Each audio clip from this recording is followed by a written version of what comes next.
আসসালামু আলাইকুম দর্শক, কেমন হয় সাধারণ গ্যাসের তুলনায় আমাদের এই কমার্শিয়াল চুলায় অতি দ্রুত রান্না কমপ্লিট হয়, তাও মাত্র প্রতিদিনে মাত্র 10 টাকা খরচে।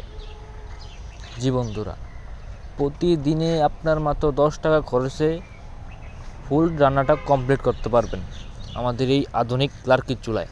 আমাদের সামনে যেটা দেখতে পাচ্ছেন এটা হলো কমার্শিয়াল 12 ইঞ্চি চুলা। এটা আমরা তৈরি করে থাকি ছোট ছোট হোটেল রেস্টুরেন্টের জন্য। এছাড়াও আমাদের কাছে 12 ইঞ্চি থেকে বড় বড় 52 ইঞ্চি পর্যন্ত কমার্শিয়াল চুলা রয়েছে। তো যেসব ভাইয়েরা আমাদের কাছ থেকে বড় বড় চুলা নিতে যাচ্ছেন, আমাদের স্ক্রিনে দেওয়া নাম্বারে যোগাযোগ করুন।